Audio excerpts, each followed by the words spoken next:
Oh, that's a good question. Clutch. Aura. Sachin Tendulkar.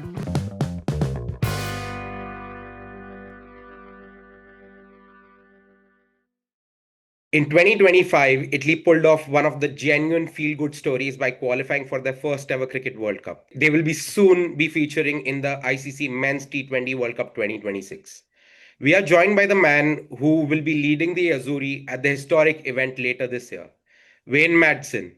Born in Durban, a Derbyshire legend with 17,000 plus first class runs, more than 5,000 runs in T20 cricket, and a well known name in franchisee leagues across the world. He brings a wealth of captaincy experience, has handled pressure at every level, and if that still isn't enough, he's already been to a World Cup in a completely different sport for representing a completely different nation. That is, for South Africa at the 2006 Hockey World Cup. 20 years on, in 2026, he is about to captain Italy at the first ever men's T20 World Cup. Wayne, great to have you on EuroCrick. Thanks for having me, Beva.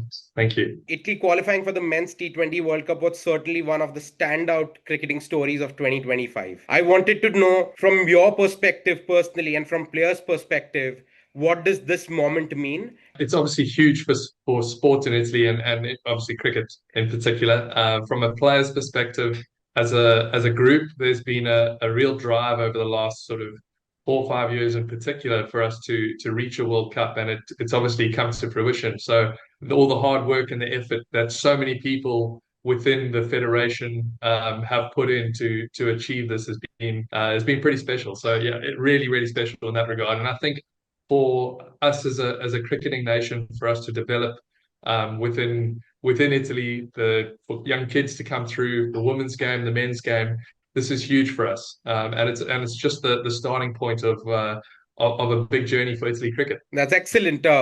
So, from a global cricket perspective, how important is it to see Italy break through and make a Cricket World Cup? We've seen in the last few World Cups with associates coming through, the whole global brand of cricket developing through T20 cricket. I think it's crucial that a country like us continue to develop the game around the world, and for us to make the World Cup and showcase our skills and what we can do and how the game globally is developing. I think it's important for the ICC. It's important for everyone that our game that we love so much continues to flourish and grow. And for a country like us to add to that is going to be hugely important. Now that the team has had the time to reflect, how do you acknowledge how big this moment is without letting the moment become something that the group feels weighed down by? I think that you make a really good point there. I think it's obviously a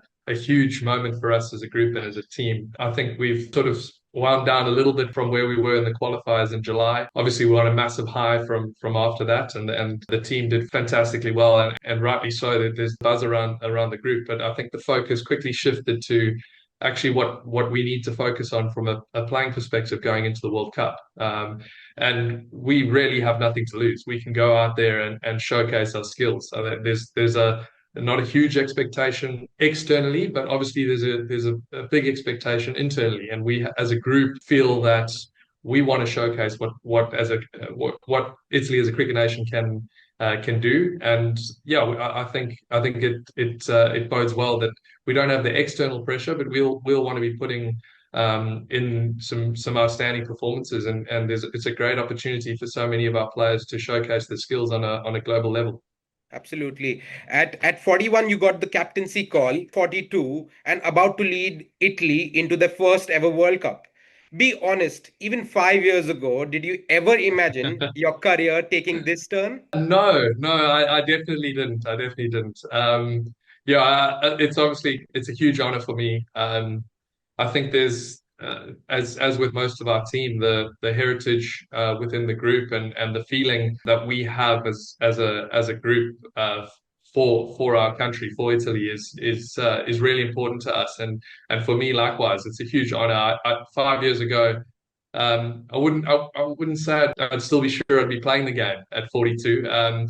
But thankfully and God willing, I've been able to I've kept my fitness up and I kept going, and yeah, I'm in this position now where I can lead lead the Italian team into our first World Cup, and it really is a huge privilege. Can you let us in on the conversation that happened? What was the phone call like, or how did you receive the news that you've been asked to captain the side? Was it an instant yes? It was an instant yes, it was. We were in Dubai, and I just landed in Dubai. We were playing a practice game, and I had a message through, and then a call through, a message from Lorena, and then a call from Ricardo asking if I'd take up the captaincy, and obviously the answer was a definite yes. I'd love to take over, and yeah, really excited about what the group has to offer, and to be able to lead this group of players.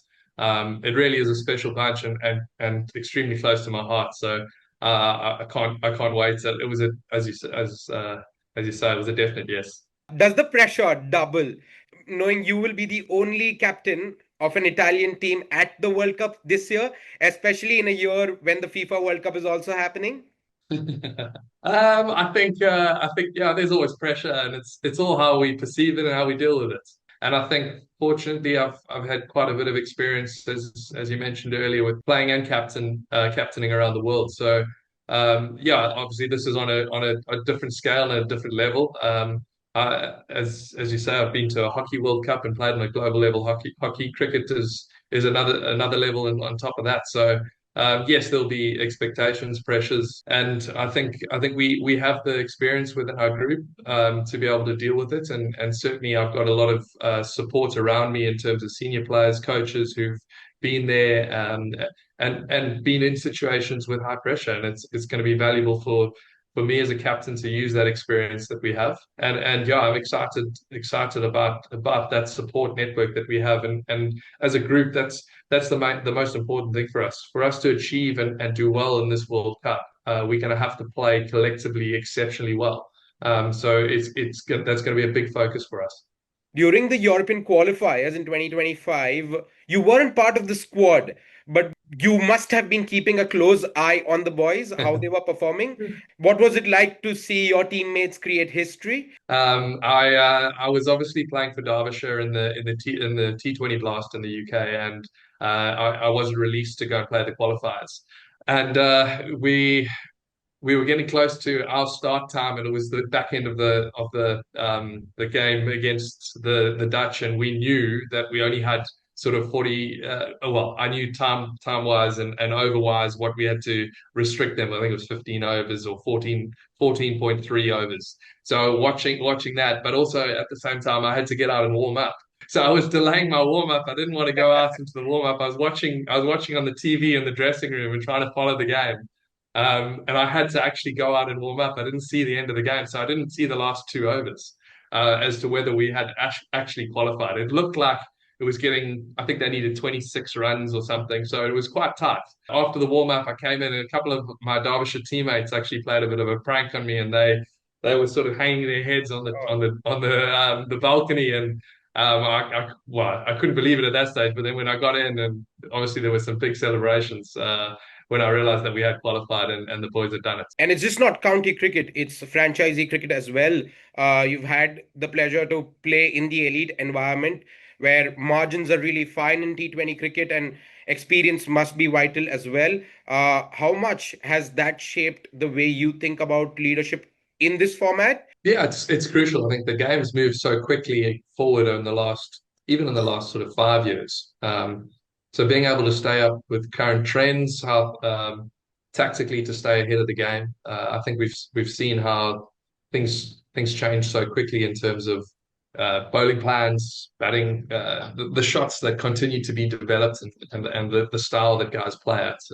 So I think for us we're going to make sure we are thoroughly prepared in terms of how we go into games. I think that's obviously crucial for us. The preparation before the game, so that by the time we go out there, everyone knows their roles. I know my role from a captaincy perspective.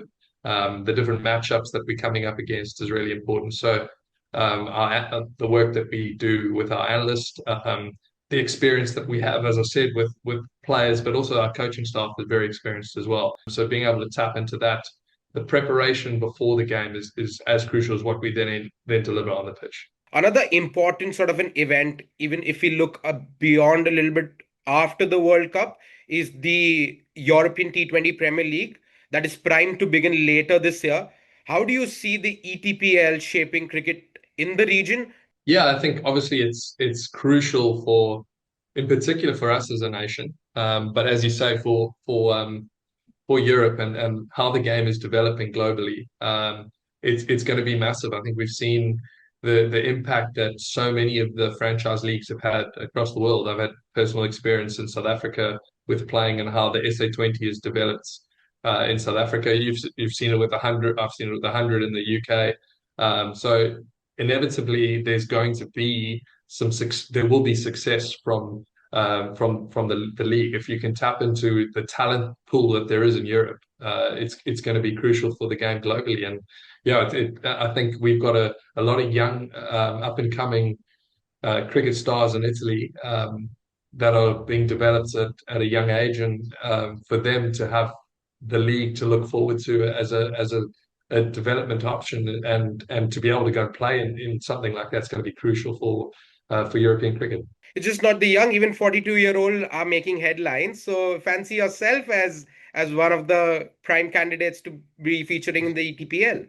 Well, I mean, I'm always open to it. I'd love to be involved. I think that's for me that'd be amazing to be involved.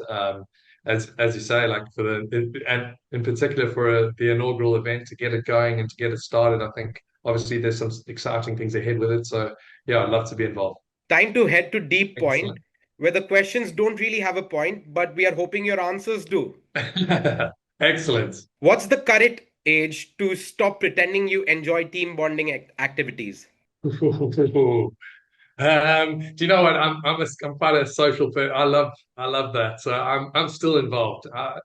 Oh, it's tricky. It's tricky. There's certain events I might stay away from, but I'd say 45, 46.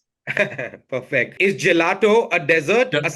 a snack, or a legitimate meal if it's hot outside? Still a dessert. Still a dessert. Still a dessert. Okay. Is leadership something you consciously switch on, or does it happen when nobody else wants the responsibility? That's a good question. I think it's probably something that's permanently switched on, and then you sort of step up when needed. I think it's important. Yeah, I would say it's not something. It's always on. Okay. Have you ever agreed to something in a team meeting and immediately regretted it? Sure. I've had so many team meetings. I'm gonna say yes. Probably agreeing to stand short leg or something like that. Who in the squad is most likely to say no worries when very clearly they are worrying? AJ Musker. Perfect. Is confidence something you build or something you borrow until it sticks? I think it's something that you build. What's more stressful, making a decision you will be judged for or watching someone else make it badly? Oh no, definitely making a decision that I'll be judged for.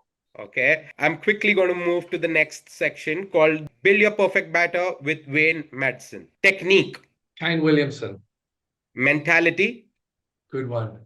Jacques Callis. innovation, AB de Villiers. okay, aura, Sachin Tendulkar. okay, power, Karen Pollard. and lastly, clutch. Clutch. MS Dhoni. That would be one heck of a batsman. Yeah, definitely. Perfect. Thank you so much, Wayne. It was lovely chatting. This brings us to the end of the interview. Thanks, Baba. Thank you.